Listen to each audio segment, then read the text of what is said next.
Well, you won't get a lemon from Toyota of Orange. Wrestling buddies want to be your buddy. Drug-free's the way to be. What do you think you're doing? Well, Miss Musso, we were just doing a promo. Welcome to Home Wrestling League. I am Penny Dreadful, joined by Drew No Gimmicks Needed Bradley and Crystal the Casual at the Unicorn Soundboard. And this is Home Wrestling League. We're in a new year, new era, some of the same old bullshit. I guess before we get started and talking about what was the most mid episode of Raw I think I've seen in quite a while, we just want to give a second to give love and support and what the fuck is this to everything going on in LA right now.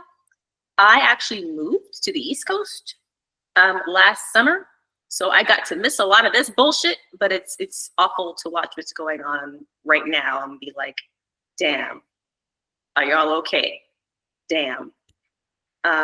You just got news that someone you knew, a wrestling buddy?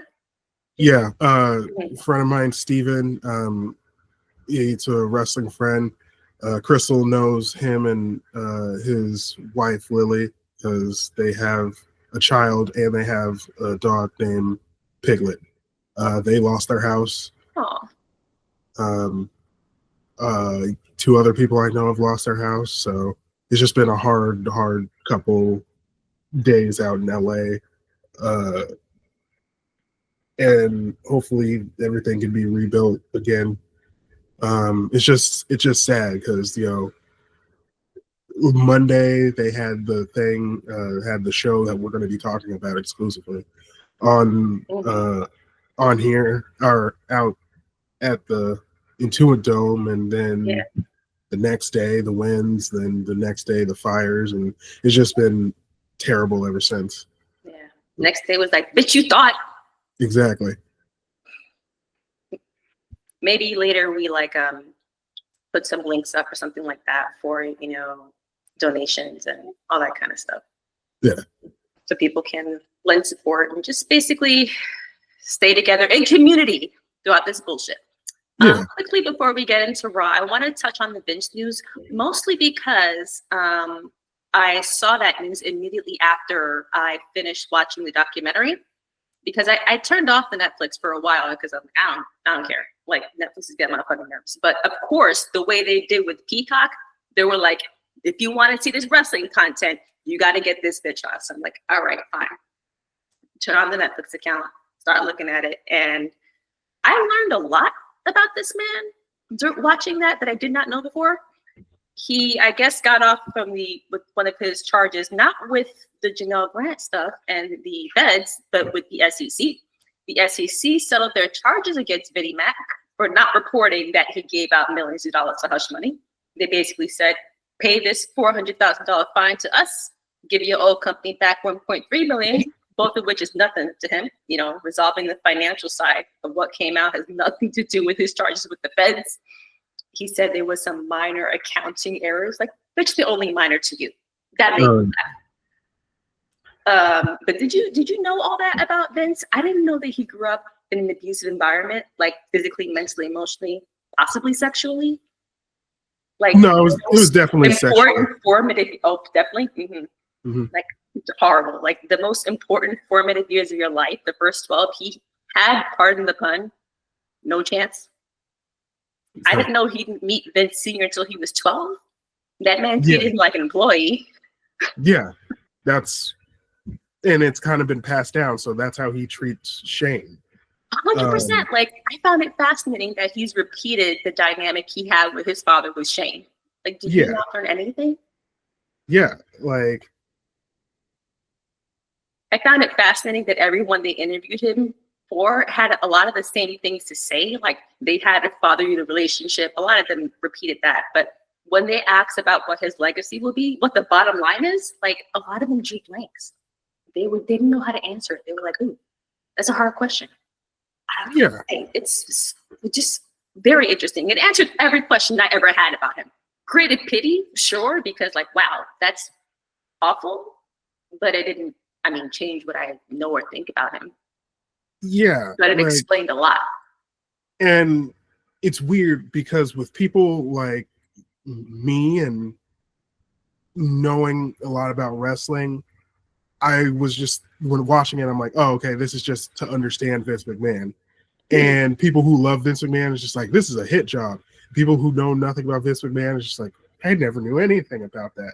So they couldn't attack Vince McMahon at all. Like they were about to do this Netflix show, so they couldn't be like, hey, the person who created this is the biggest monster in the world. They just gave you very straightforward things, and then they were like, make your choice. I mean, you know, we spent $5 billion on this thing he created for our content. So and then at the end they were like, Bruce, did you see some of it? He's like, yeah, this is, you know, gotcha journalism. This is the hit job. You know, people don't know everything that's good about him. How, you know, when my wife got sick, he gave her the best, you know, treatment, and that was 24 years ago. And I was like, bro, you're his guy. Of course you're gonna see him differently in the way than the rest of us. Like, come on. No, exactly. Like, Hitler treated his dogs well.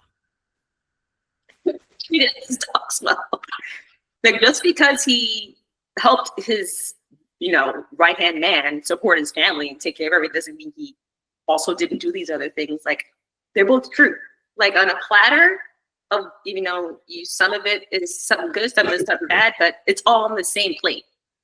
That was just very, very fucking interesting to me. So to learning more about who he is gonna color a lot more of what I see him coming forward. And every time I see footage of him throughout the years, there was a point where if he stopped messing with his face, he would look okay. And now he looks horrifying. Yeah. With the eyebrows and I was like, there was a certain point where if you just didn't do that, it would just look like an old guy and it would be okay. Not like an old man who looks like a fish. Anyway, but let's move on to what was so much promotion for this episode, for it to be so weird and like underwhelming. Promotion? What are you talking about? For the Netflix show, because I mean, there was promotion for it. I didn't see anything. I saw nothing.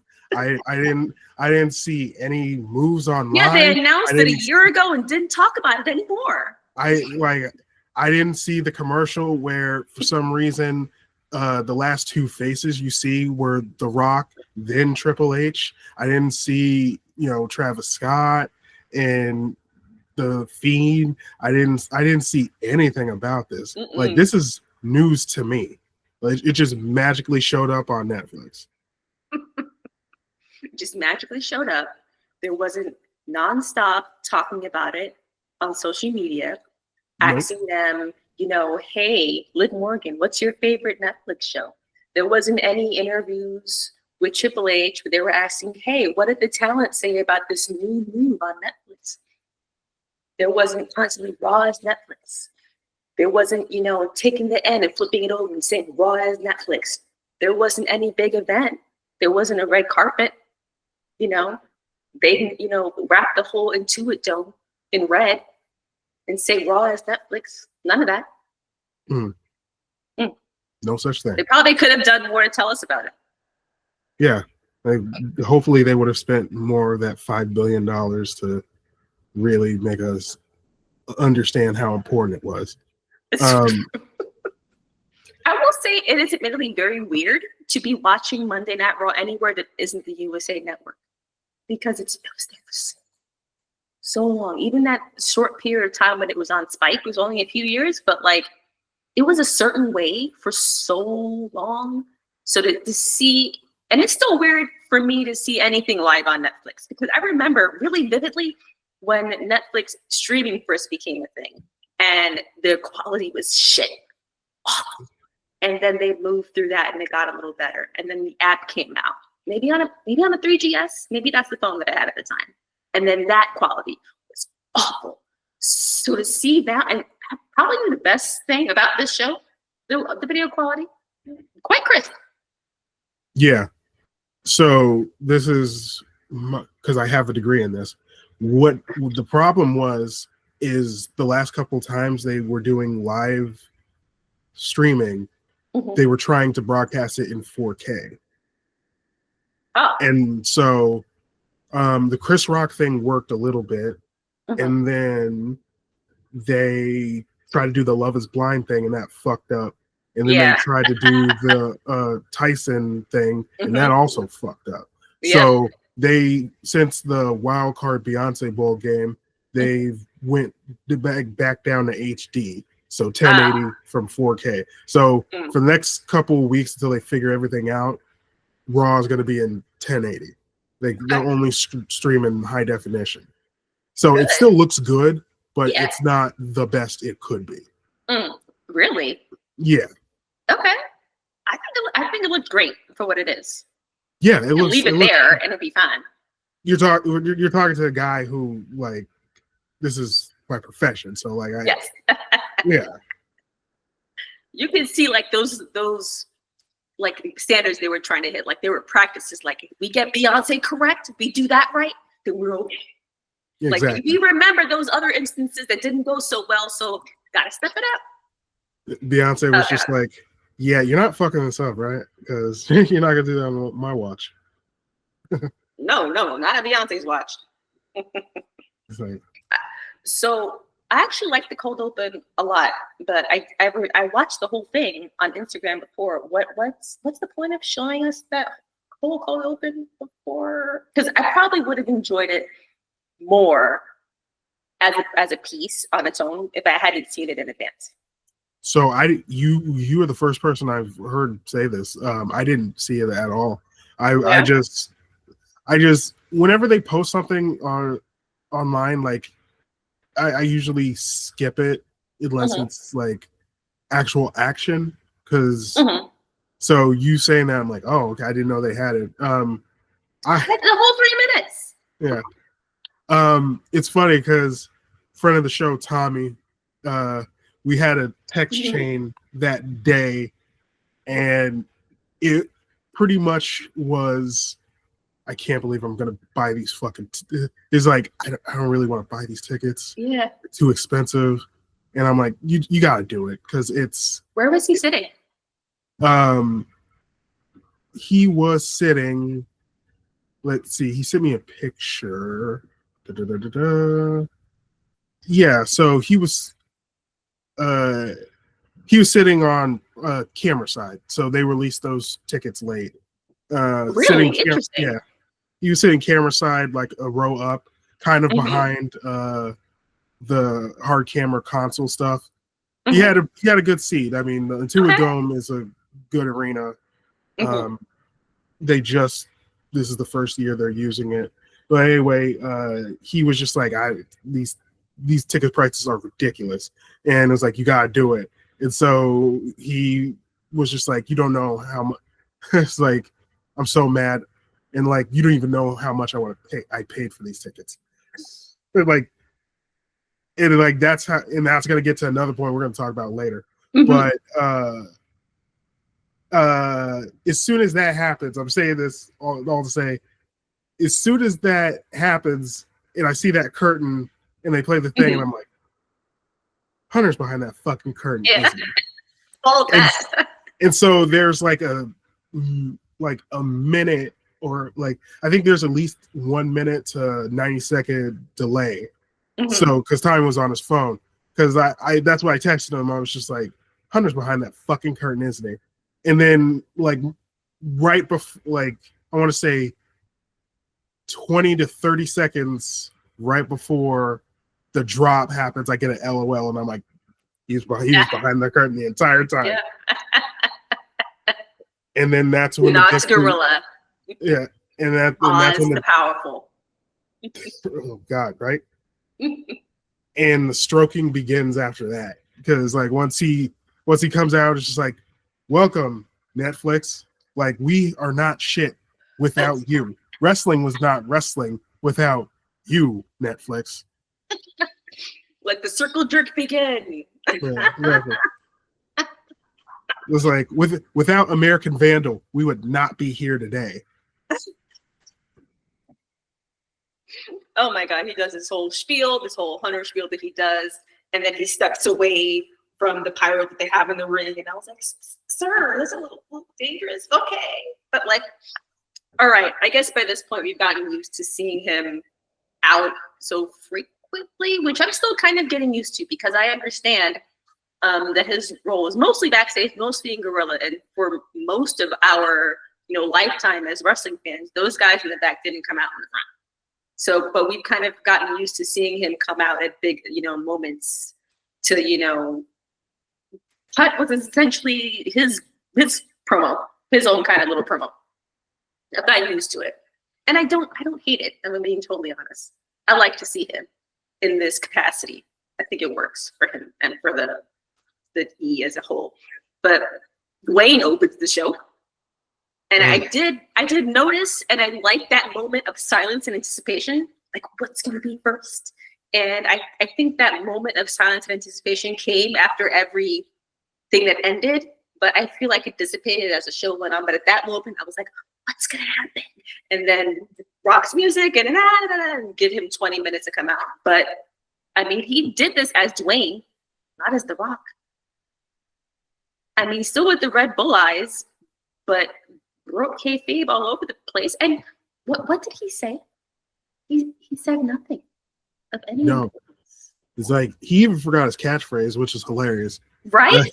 Like it was just like, oh my God, like it's so great to be here. And then he's out there talking shit to Ted Sarandos, like, hey, where's Ted Sarandos? Hey, if this thing's buffers, I'm gonna go Squid Games on your candy ass. Corporate right? synergy. Like Yeah. It's synergy. Oh God. And what we're gonna say about Tommy, like he talks about the Arena Gate. Arena Gate's your bullshit. We charge the most money ever for this event, you guys. Yeah, exactly. Like definitely every week are in arenas with that many people. You don't have a record-breaking Arena Gate. You just charge the hell out of people to sit there. Like the whole thing, like now is this thing called dynamic pricing. So what happens is when something is really popular, they'll surge up the prices. And it's kind of one of the reasons why Ticketmaster and Congress and Taylor Swift all came together to try to get rid of shit like that. But yeah, it's harder to do that with professional wrestling because professional wrestling is kind of a lower class, mid-class thing. Rich and bourgeoisie people don't usually get into it. And so it's for family. So like if I saw the tickets and they were $200 for nosebleeds, why would I take my family of four $1,000 like to go to this thing? Like that's why in the crowd is nothing but a bunch of dorks and wrestling fans. Like I worked at Netflix and for 3 months, and those are the biggest dorks I ever worked with. They were assholes and they were dorks. Like it's not it's not like it's just it is what it is. And now you're just trying to be like it's the biggest gate ever. I'm like, yeah, you charge so much for the price of tickets that like we're not supposed to be like, oh my God, thank you for charging so much. Wow, you guys are doing so. It's like when people were talking about the Drake Kendrick Lamar thing, and they were just like, well, Kendrick Lamar doesn't sell as many records as Drake. I'm like, that doesn't matter. This man just called you a pedophile, and you did nothing to him. Like, at a certain point, that just does not matter. We don't give a fuck about that. Mm-mm. Never have. Never will. It's like, congratulations, you paid the most money ever to be here to watch me do nothing. It's great. Hey, for 41 minutes, you got to see two people that pretty much stopped wrestling full time 20 years ago talk. Long time, man. Oh, God. And I was surprised that Roman Solo opened it. Because I guess I would have expected one of the other, less important matches, or you know what?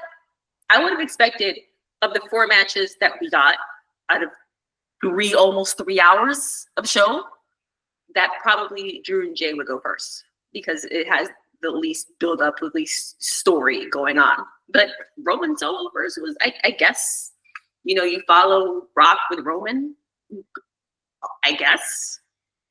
Well, also, I think The Rock saw how much money he lost with Red One, and was just like, "Fuck, I gotta put these boots on again."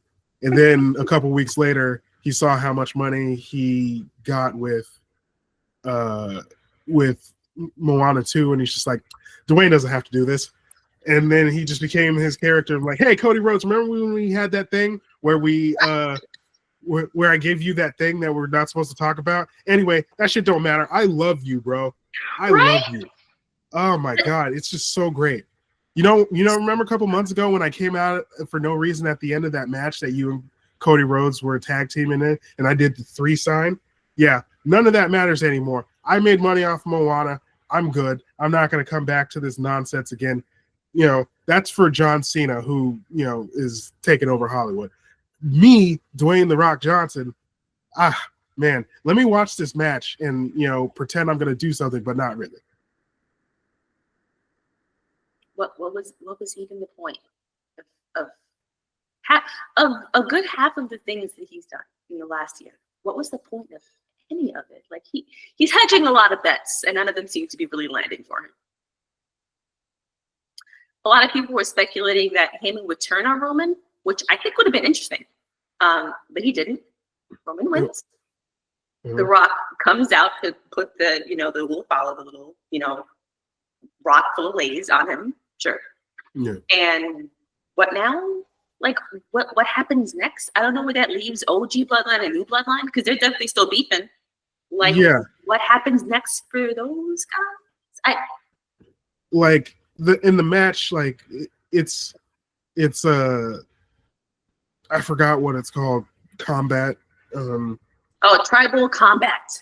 Yeah, tribal combat, and which is basically just your regular no holds barred kind of match. And yeah, so obviously it's a bloodline match, so there's going to be shenanigans, and everybody came to that match. Tama Tonga and Jacob Fatu like interrupted, then Sammy and Jay come in, and then Cody, coming out in his cities. Like, no, the fact that Kevin Owens came out, I'm like, wait, what? like sometimes these stories shouldn't intersect the way they do, and I'm like, what the no. Like, everybody showed up to that match, and they went with like the passing of the torch instead of what we've all been expecting, Roman versus Rock for a long, what they've been trying to do. We've all been expecting that kind of to come next, but I guess they're not going to go with that, which no, he saw that Moana 2 / Moana live action check, and he's just like, Dwayne's not doing this. Forgot about that. Dwayne's not doing this today. Dwayne's not doing this today. I'm just gonna be chilling out with my clearly LGBT daughter and just like living her big teeth life, and just like, and like I'll show up to that garbage tomorrow and just be like, hey, support my daughter who can't act, and then I'll do that. But yeah, if I want to, I'll do it. What's the point of you even coming out at this point? Like, because before, about a year and a half ago, seeing him come out was much more fun because it was a surprise. It was new. Now that we've been doing it too often and then doing not much of anything, it just doesn't have the same effect that it does. He needs to go away. But the way that Roman brings out the thirst bucket with anyone will never get old. Anytime I see Roman on TV again, I know I'm going to see something on social media with someone saying, "Who's that?" Every time. It never gets old. Yeah. I love it. Yeah, I mean, I went to WrestleMania a couple years ago, and then somebody that's in this call was just like, why is everyone booing him? He's the hot one. I will break It's my silence and say, yes, I was correct. They should not be booing him because he's hot. Sorry. Truth hurts, I guess. Truth hurts. Oh God. So that match ends, which is, I guess, fine. It's just sort of anticlimactic. It was just the beginning of the anticlimactic that kind of ran throughout the whole show. Exactly how much time did they spend on Look Who's Here Tonight? I wonder if there's anyone out there who will put together the amount of minutes spent on wrestling and the amount of minutes pointed out saying, look who's here tonight, and see which one was more. My favorite part is when they do that, it'll have the Michael Che, and then it'll be like, Michael Che has this thing on Netflix, and it was anytime they said Netflix, it was always like things were in the same font, and then anytime it was Netflix, it was the logo. Like that always cracked me. Where I'm like, Michael Che was this, and then like Vanessa Hudgens was on this thing on Netflix, right? Like, but I will say this, and I made a tweet about it. Macaulay Culkin gets the pop of the night. Right? I loved it. Like his 5 seconds, right? 5 to 8 seconds on camera is masterful because he has the hat low, reveals himself, and then does like all the stuff. Like he did that better than some wrestlers. Right. Like he's a better professional wrestler than most wrestlers. And it really crystallizes the fact that Home Alone is one of the best made films ever. Oh yeah, still. To this day, like after that, I watched Home Alone. It's a movie you can watch on silent and pick up everything that happens. Like it is such a crazy, like everyone loves that movie. Like everybody in that arena was going nuts because they love Home Alone. Like it is. There's something really funny about Home Alone. So apparently, was it Germany or France? I forget. I think it was Germany.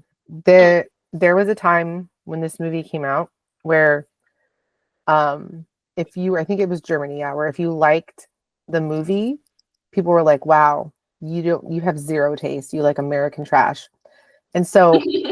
People who it really was popular. Like it was super popular, so popular that there is a generation of men. When did the movie come out? 1990. 1990. So they're what? How old would they be now if they were born that year? What? 34? 34 going 34, on. 35. So there's a large number of men that age from Germany who are named Kevin. And apparently that is the most like white trash name you could name your child if you're from Germany. They even had a name for the phenomenon. They call it Kevinismus, and that's how much they hated it. So now when you meet people from there and they're named Kevin, they're like, yeah, my name's Kevin. I love that.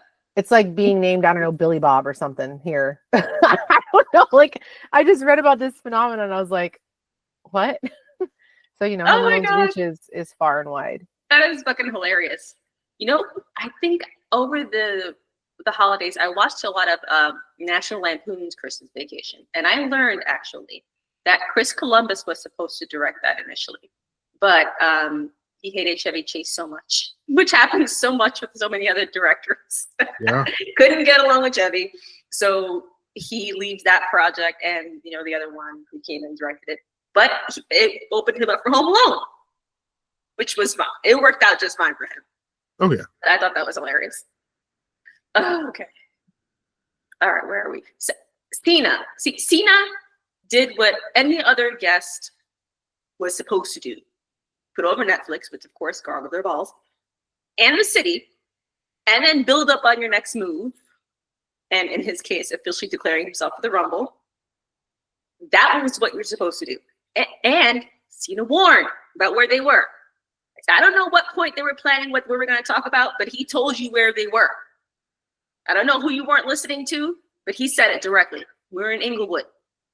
This is where the niggas are. Yeah. Oh, he said, I know this city. This is where I started. This is where a lot of the things that jump started my career. This is where I live. Like, he really put over the city where he was. He did what everyone there was supposed to do. Like, they may as well just had him. They may as well have just had him instead of anybody else. Mm-hmm. You could have had Lyra and Dakota. You could have switched out Drew and Jay's match for theirs, have less of these other people, and that would have been much better. But honestly, if you're redoing the thing, you add that match and then you cut Dwayne down a little bit. Yeah. You start the whole night off with the Jey Uso thing if you really wanted to, because it would hype up the crowd. But however, you can't do that because he came out with Travis Scott. It's lit. And like when Travis Scott comes out, if you do that every time, everybody thinks Travis Scott, it's lit, is gonna come out, and it's like every time Jey Uso comes out, it's like, where's Travis Scott? It's lit. I couldn't care any less about that. I'm sure I couldn't. But why is he carrying the hardcore belt? Did I miss something? His nickname is Cactus Jack. So why? That was because his name is Jacques. Like, it was one of the funniest things is the fact that Travis Scott's name is Travis Scott because he's a Kid Cudi fan, and he is one of his alter egos is Cactus Jack, which, if you know anything, Mick Foley's wrestling name before he became Mankind and Mick Foley was Cactus Jack. He owns the rights to Cactus Jack because no one picked it up, which something I never understand why Mick Foley didn't do that. So Mick Foley was the hardcore champion, so they gave Travis Scott a hardcore belt. I guess. It's like I mean, like I can enjoy Travis Scott music because like I'm young at heart, so I get it. I'm cool with the youths, but the youths. So I do agree. I think they could have put Lyra and Io in there. I think that should have been the opening match because it would have showed you like, oh, this thing means something. And then like the first person you see that comes out, it's Io with the fucking song. And then you get Bird Girl out there and people will be like, okay, this is kind of different. No, Dakota. It's Dakota. Oh. And I think Dakota's going to win. I think she should. Oh, shit. Yeah. Oh, my bad. Why did I think it was Io? But yeah, they set up, Dakota was the one who they did the first promo on about this belt. So yeah. Yeah. So I kind of alluded the importance of it. You don't want it to get lost in the shuffle. The shuffle of the corporate shit, do you mean? Yeah, exactly.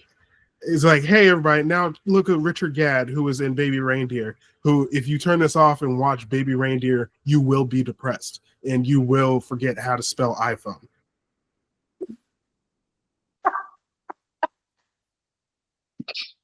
I take it there are no reindeer in that. No, and there's not a proper spelling of iPhone the entire time. Okay. Is it good? It's fine. It's just it's the thing where I'm like, people say it's good, and I'm like, yeah, it is good. However, like my empathy just went down for him so much during that entire thing where I'm like, man, if you don't sit your stupid ass down and just let the police take care of this. Oh my God. Okay, now I have to read the synopsis of this thing. Oh, it's a mini series. I don't know why the fuck I thought it was a movie. Who the hell is Richard Gadd? That's the guy who was. Where they're like, hey, look at this Netflix star from. Yes, I was like, who the fuck is that? I don't know. Okay. Yeah. Oh God. Okay. And nothing else that I would know. Exactly. The story follows Dottie's work relationship with a female stalker and the blah blah blah blah blah blah. Okay. Women are crazy. That's just me. Just me, Marlon. Do you want to say anything else about Cena? The only guy who seems to understand his assignment. Yeah, like When they put him like, it'll be interesting. Like I think this whole like, hey, like, you know, this retirement run is going to be like cool in the sense that people are going to be like, damn, I can't believe I spent so much time hating John Cena. right? People are going to come to the realization where like he's actually a good guy. When you know, people like me were cheering him for years, and then watch Total Divas, and you're like, oh, he's actually a monster in real life. Aren't they usually? Yeah. But you know what they're getting right with him, which is what they messed up with who we're going to talk about. They never turned him heel. Yeah, Cena was heel the way it for should. yeah. In the beginning, like he turned heel like midway in his first run, like his first year, and then when he got the rapping gimmick, it became too cool. So he essentially became a face because of that, and he's been a face for 20 years since. Yeah. Yeah. Meaning he was healed a moment there, it never really mattered because it didn't stick. It didn't stick, no. Yeah. Like once he found that rapping gimmick, then he became a Marine, and then he just started wearing every color shirt possible. And announced Osama bin Laden and all that weird shit. Their favorite white man. Real Live finally comes to a close. A lot of people complained about this rivalry dragging on. Valid, because it went on for a long time.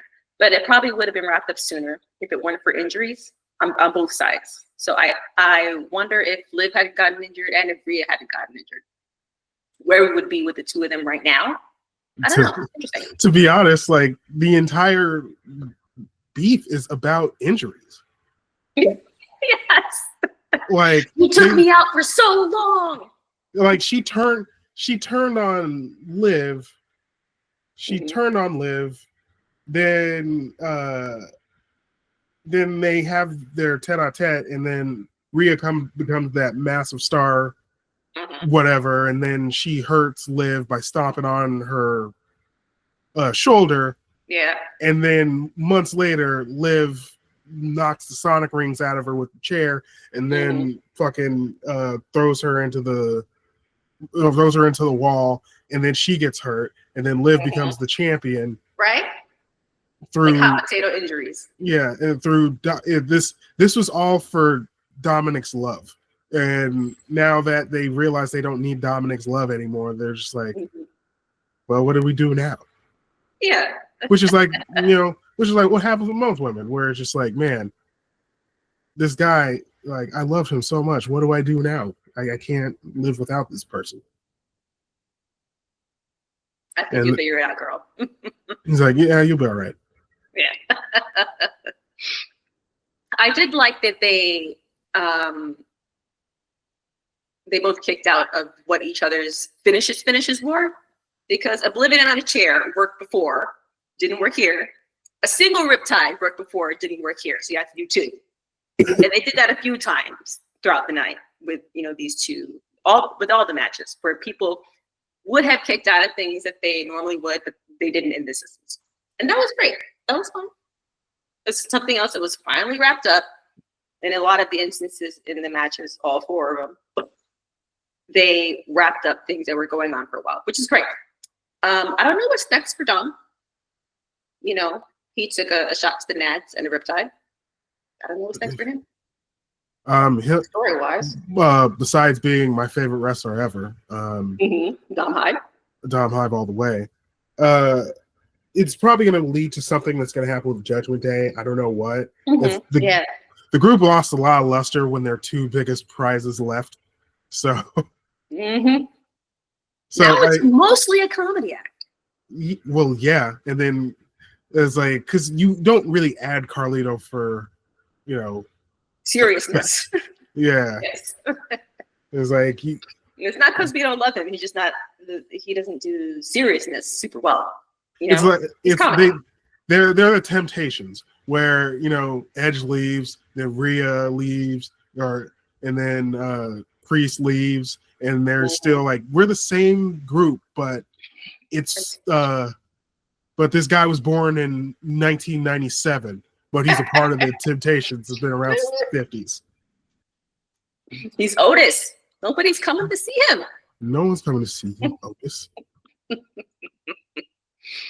So Rhea gets her title back, which is great. She wants it. It's good.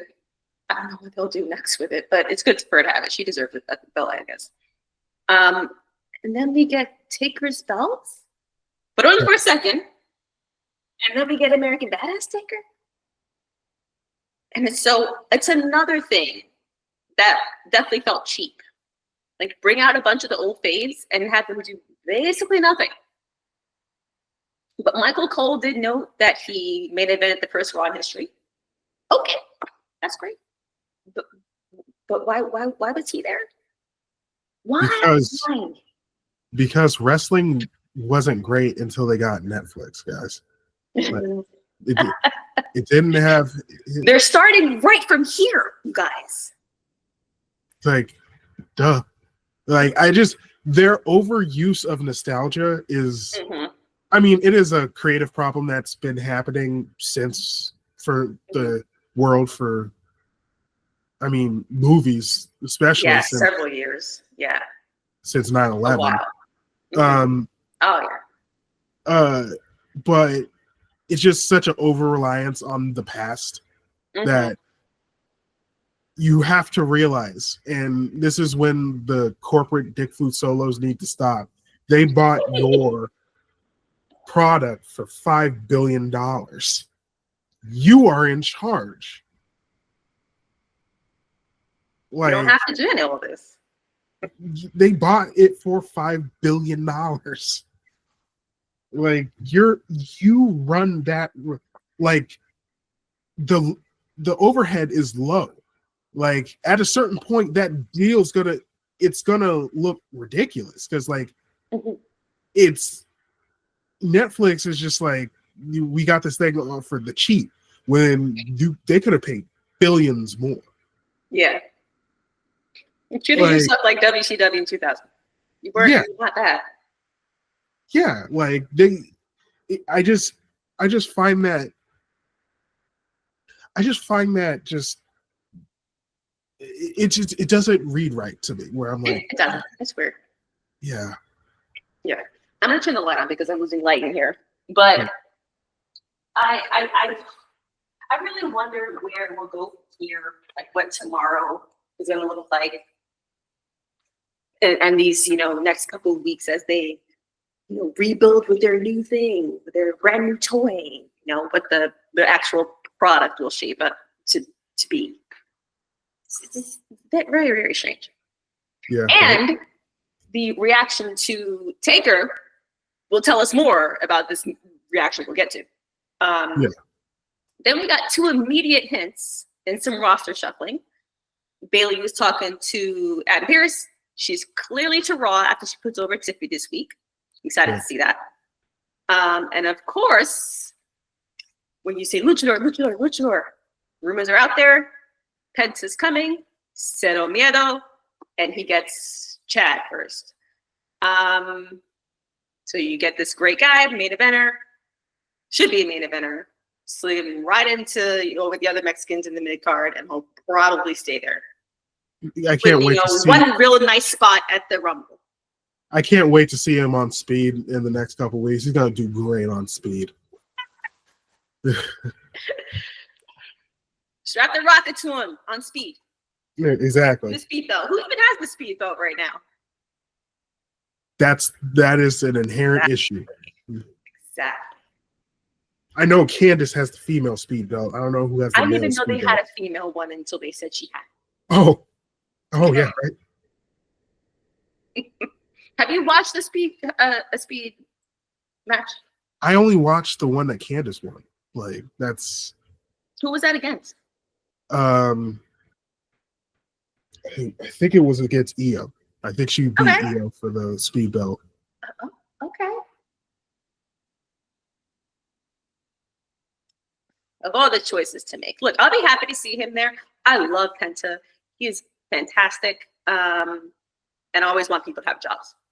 So I'll be happy to see him. But I think we'll know what they'll do with him, which is almost nothing. Mhm. So I guess people do a lot of arguing back and forth about who will do better at what promotion. And it's really fun to do. It's sometimes when you make a guess, it'll be the right one. I'll be surprised if they do more with him than they were doing over at AEW. It's not terribly likely, but again, I'll be happy to see you. Yeah. Let's see. Do you want to talk Seth Punk before we get into the real fun part of it? Because I don't know what's going on with CM Punk, but like the first of his, because Drew's matches were good, but the first one was kind of eh. So in these programs that he had him in the first match has been like, it's not until you get to the third of 3 that it's actually good.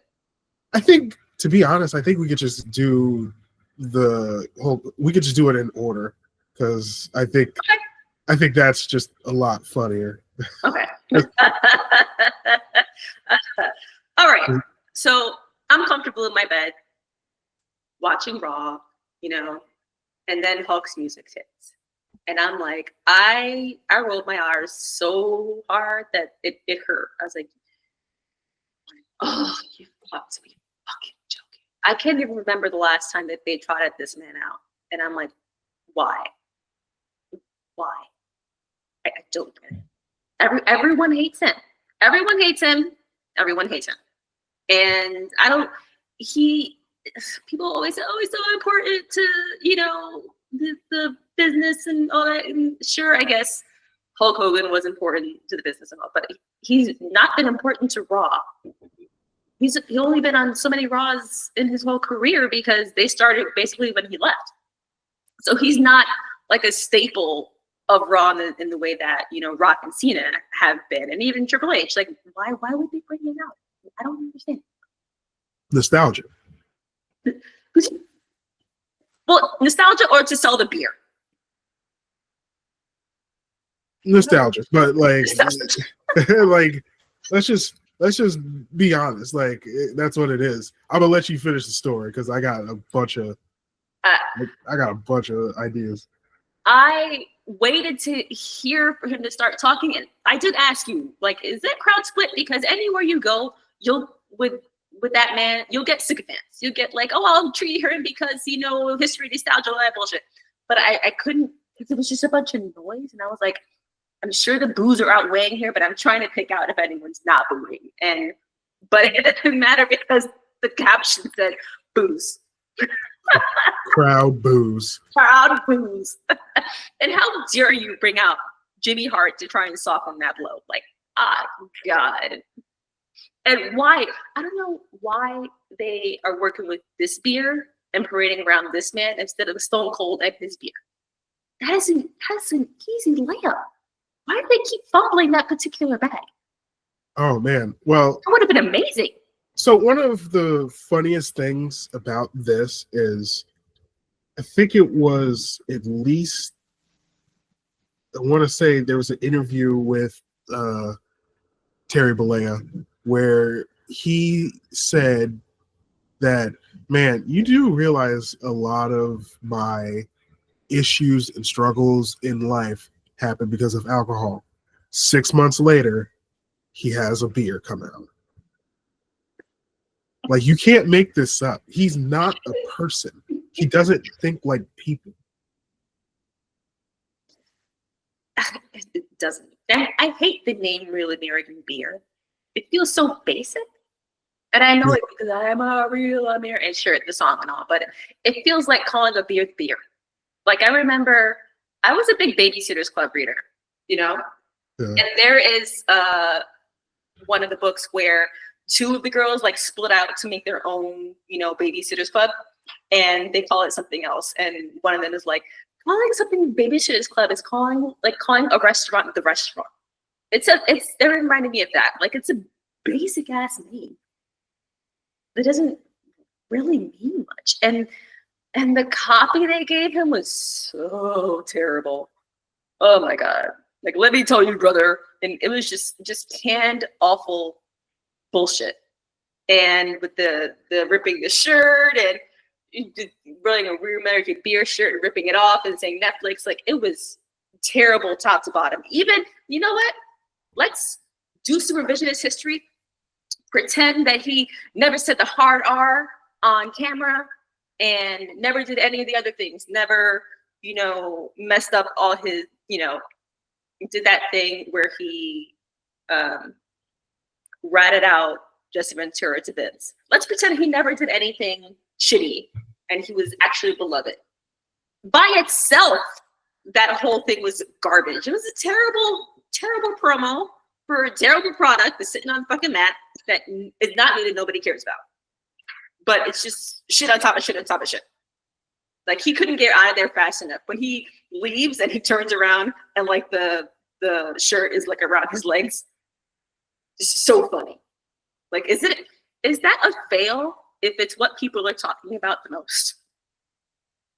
Honestly, with how Netflix goes, they're like, actually, this is our most like trending hour, so we need to bring Hulk Hogan back more so he could get more reactions. That's not going to happen. That's going to be the first last time you're going to see this motherfucker. I really hope that they are smart enough to do that. Like, because it's actual heat. It's real life heat. And I'm not sure it's the kind of real life heat that you can turn into wrestling heat. I don't think it's something you can pull off. You can try. If Vince was still there, he'd be doing it. He'd be there every week. this man fucked up wrestlers getting unions. This man is the reason why WCW doesn't exist anymore, because of him and his insane greed. He's held wrestlers down for decades. He politics better than anybody to get his way, to the point where Shawn Michaels met his match. Like, Shawn Michaels was an amazing politician. He had never run into Terry Bollea. And like, that's why Shawn Michaels is jumping around and goofballing in that one match. It's so hilarious. Hulk Hogan basically, well, like, all those guys are usually swingers. So like, that's what happened. That's what happened with the Gawker thing. Like, the Gawker thing, they had the sex tape, and then they were mad they released the sex tape, so they leaked the part after the sex, which is the racism. And like, no matter how you spin it, the fact that in his post-coital bliss, he was just like, racism is so weird. And it's racism about his because it's normal to him. That's what it is. Racism so about his daughter. Like, when you go over what he said, he was just like, I want my daughter to I don't want my daughter to be with 8 foot tall N-word. Like, if I want my daughter to be with the N-word, I want him to be with an 8 foot tall N-word. Like, that's what he said. And like, he says, like, I'm a racist. Like, I can't. He says it on the thing right next to Bubba the Love Sponge's ex-wife. I'm a racist. I'm a racist. Like, that is why he's getting all the heat. And then he decided to support Donald Trump. And like, Donald Trump is insanely unpopular. Like, as much as people try to tell you he's popular, he's not very popular. A lot of people just he's just popular in the right states. He's popular in the right states. It's a thing right now where all the Trump people are flying way too close to the sun because their guy won election against, like, both times against women. So like, it's just like, it's all of this. And this is the perfect storm. And the only person I feel bad for that at all is Jimmy Hart. Because Jimmy Hart got his fucking hair done that day. Got it dyed. He had to get it pressed. And he's just out there just like waving the flag. And you could see him like the fucking thing in The Simpsons where you could see Ralph's heart like burst when Lisa says, I don't love you. You can see him waving the flag in the background and just like, oh no. He's like, oh no. Oh, I heard no. he's some kind of asshole too, but I could see it. Like I could see his body language change. He's like, oh, this is not doable. It's not. We can't save this. It's like we can't. It's like we can't save this at all. And then thank God, I think that's when Jimmy and Drew put on the match, and I think that was probably the best match of the night. But like, yeah, a little bit. I mean, I just, it's weird because Drew's only going to wrestle like Drew's not gonna like take a pin where he gets hit with a finisher. That's why there was like a roll. That's true. Why was that? Yeah, that's true. So like, you know, when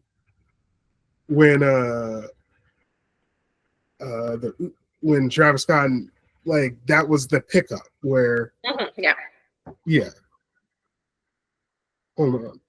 No, that was before. That was before. No, that was before. Sorry, Travis was that was first. a little boring. What? Kind of that match, like Drew J. I thought it was a little boring. Like I feel I think I would have it belonged on next week's. Okay, women's IC title should have been there. Drew and Jay should have been there. Yeah, like it's an interesting enough dynamic, you know, with the history of the bloodline and Drew and Jay. Yet they should have done a little bit more work because they had to remind us constantly. Oh, by the way, Drew Jay, blame Jay for him, not getting his title. They had to keep reminding us about that for us to care about this particular match. It didn't have the build up that it needed story wise. Yeah, and it was a little funky. I don't think it had like the impact that it could have. It belonged on another show. Yeah. But no. It's like you could have replaced that match with but they just chose not to because they had Travis Scott. They had Travis Scott, like right, yeah. Like I guess.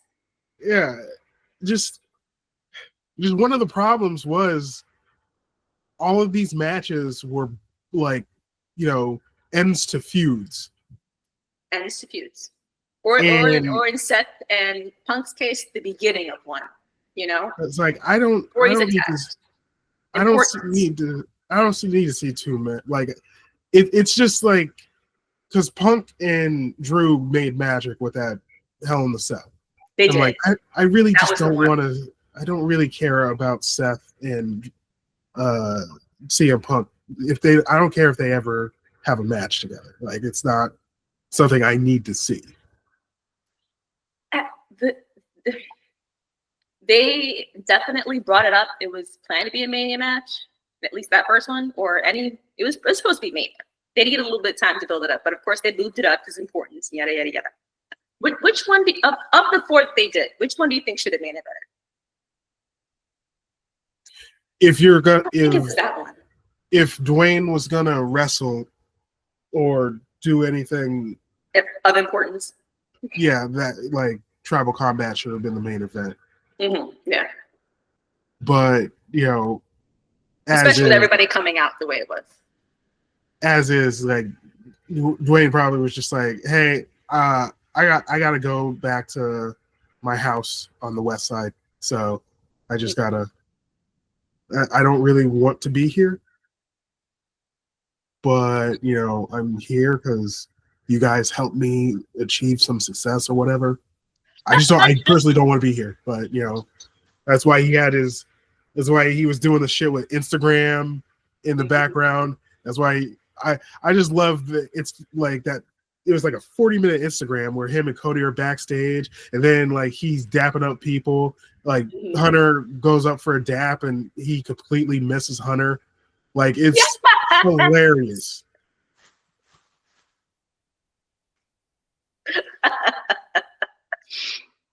It kind of the whole event and that kind of energy backstage was kind of like going to the wedding of people that are going to be divorced soon. Yes. It's like that. Yeah. Like we're celebrating because we know we're supposed to, but it doesn't feel real. It's like, And I think I was listening to something else. Like, was this the best episode of Raw? And I was like, definitely no. There were episodes of Raw from last year that were fantastic, actually really good episodes of Raw. And I was thinking, which ones were the best. And there have been so many over the years, thousands of episodes probably, where you can probably pick out the ones that it's probably like individual parts of total 2 hour, 3 hour shows that stick out. But overall, C minus. yeah, it's like it was the experience of the first Raw on Netflix. Like, like later on it'll get better, but like right now it's so much like, okay. Yeah.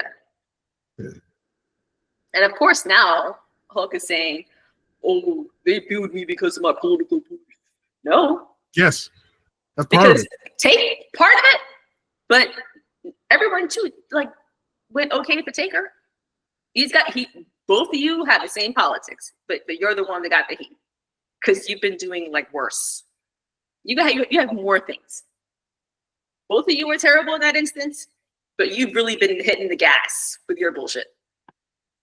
The man ejaculated in another man's wife and then thought, you know what? Racism. No. And of course you can't be, accountable for the things you say and the choices you make outside of just that one thing. Of course you're not gonna. Like, no. I wonder if even, does anyone listen to Xavier Woods? Does anyone listen to the Black wrestlers back there? Because he probably said, that's not going to go well. I'm not going to talk to him. I don't know what the point of bringing him out was. They must have known that it would happen. No, and that was like one of the things when all of that controversy happened. He went back like 10 years ago. He went to the backstage of one of the places that they were at, and he was just like, he was supposed to give an apology, but it was a non-apology apology. He was just like, hey, be careful of where people place cameras. And somebody that was on the roster, I think it was like Titus O'Neil, was just like, he didn't even apologize at all. Like, he didn't learn any lessons from this. Camera around when you say what you want to really say. Yes. Like, there was a reason that when Hulk Hogan was up at the Hall of Fame, like the New Day, they were on like the hard cam that time, and Becky Lynch were all on the hard cam, and then for some reason they had to be gone all together at the same time.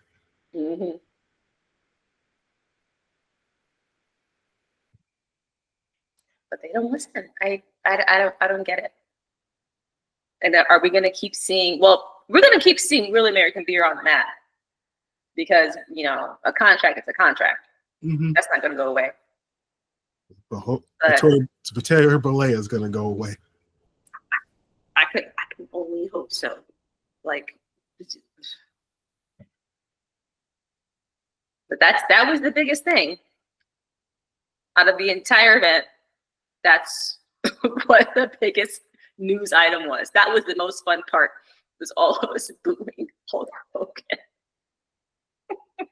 It doesn't get better than that. Sometimes I can't tell what they're doing, and there was someone on Threads who was complaining about how Rock was talking to Cody and, was like, kayfabe is dead. And kayfabe is not dead. Kayfabe is alive where it needs to be. Yeah. And people say a lot of, like, social media's ruined wrestling. I think social media has been great for wrestling in a lot of ways. When they use it well, because often it allows them to blur that line between, the shoot and the work even more. When you do it the way when it works well, it works really well. But social media by itself has not ruined wrestling by any means. It's been better overall. And the thing I always think about is Hulk Hogan again. When after he turned heel and was Hollywood Hulk Hogan, people were, probably throwing canned tomatoes at him in the street, and his son, vehicular manslaughter guy, would say, Dad, why are they talking to you like this? He said, well, son, they don't understand that it's a story. Like, why would we understand that it's just a story? You've been acting like that it's real for decades. You really super protected it. of course you would expect that from us because you created that. Yeah. Like, it's there for a reason. You know what I mean? Now we understand that it's a story and there's an on and off switch, and you can manipulate that more. It's better overall. Unless you're stupid. And there'll always be stupid people. See, it's great. Yeah. There's always people who are stupid. Like, There's always people who are stupid. like we'll never run out of that. Like, we'll run out of real American booze. Booze and booze. Yeah, but we will always have stupid people. You always have stupid people. Well, that's a great end. All right. On that note, we're going to wrap this up. I don't know if we'll do more episodes, but I think we'll probably come back less frequently than we used to, but we'll definitely be back for the Royal Rumble because I'm looking forward to the Rumble so much for so many reasons, and we'll get into it more. But real quickly, and you keep this out if you want to. Who are you excited to see, like, return-wise? I want to see Charlotte. I want to see Alexa. I'm excited for those two. I've missed them a lot. It's Charlotte, Jade. Right, if she's well, yeah. I think she's been well. I feel like that storyline is one of those two probably did that. Alexa, a little bit. I think they're gonna try to do Carmella, and I'm like, it's harder. Oh, good. It's harder for women to be gone for a long time because, like, people will forget about you compared to the men. Like, yeah, like Alexa Bliss and not Alexa Bliss, Carmella have been gone for a while. Like, yeah, they've been gone for a minute, and I don't know how they could go back to, like, all right, everything's normal. Like, Alexa Bliss, the only way she could do it is if she was the fifth member of the Wyatt Six. Oh, but you know what? They could. I don't. There's a lot they could do with her, but I do hope to see her in the Rumble. I miss her. I don't know if it's hard to bring a woman back after she's been away for a while, but I guess it depends on the woman and how many women have left after maternity leave and then come back. I think it's just Becky. Yeah, like, she's the only one where she was just been gone for a while. It will be interesting to see what the dynamic is with bringing back women who've been away for a long time because they had a baby and are coming back, and now they kind of, I guess, have to build to what they had previously, and they're not going to get what Becky came when she got back. So that'll be interesting. Very interesting. Like, there's not that many returns that are going to happen on the male side. It's more of a women's side. Yeah. So. Or any surprises? No one's really been out on the men's side tonight. No. But it'll probably be more of who will win, and I can't tell you who. I think they're starting to lean Punk because I think John Cena is going to win the Elimination Chamber and he'll wrestle Roddy Coates. Yeah, but, but I just don't. I think it's CM Punk, but, like, things can change on the drop of a hat. Yeah, of course. Because whoever is facing, whoever's winning the Royal Rumble on the men's side is facing Gunther. That's whoever's winning that is going after that belt, not the other belt. Okay. I'm not excited to see who will win the men's rumble because we can guess already what's going to happen there, and so they're not going to shake it up much. I think the women's titles are more interesting, more for the returns, and because I don't know where they're going to go now. Because now they've got, except for Tiffy Charlotte, I'm positive we'll see Tiffy Charlotte. Positive. Yeah. That'll happen, and it'll be fun. They gave Charlotte Flair the substance, and then Tiffany Stratton popped out.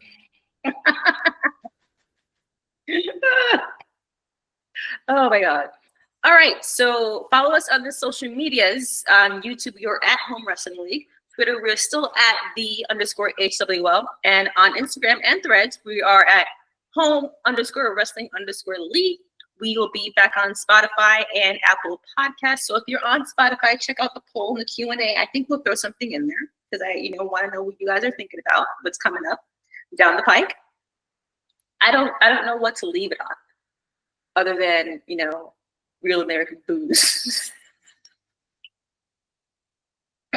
But we don't have to leave it on much anything because that's how we do it here. We just leave it the way he did. He just turned around and left with his broken shirt around his legs. Embarrassing. We're back, KP. Embarrassing. We're back, KP.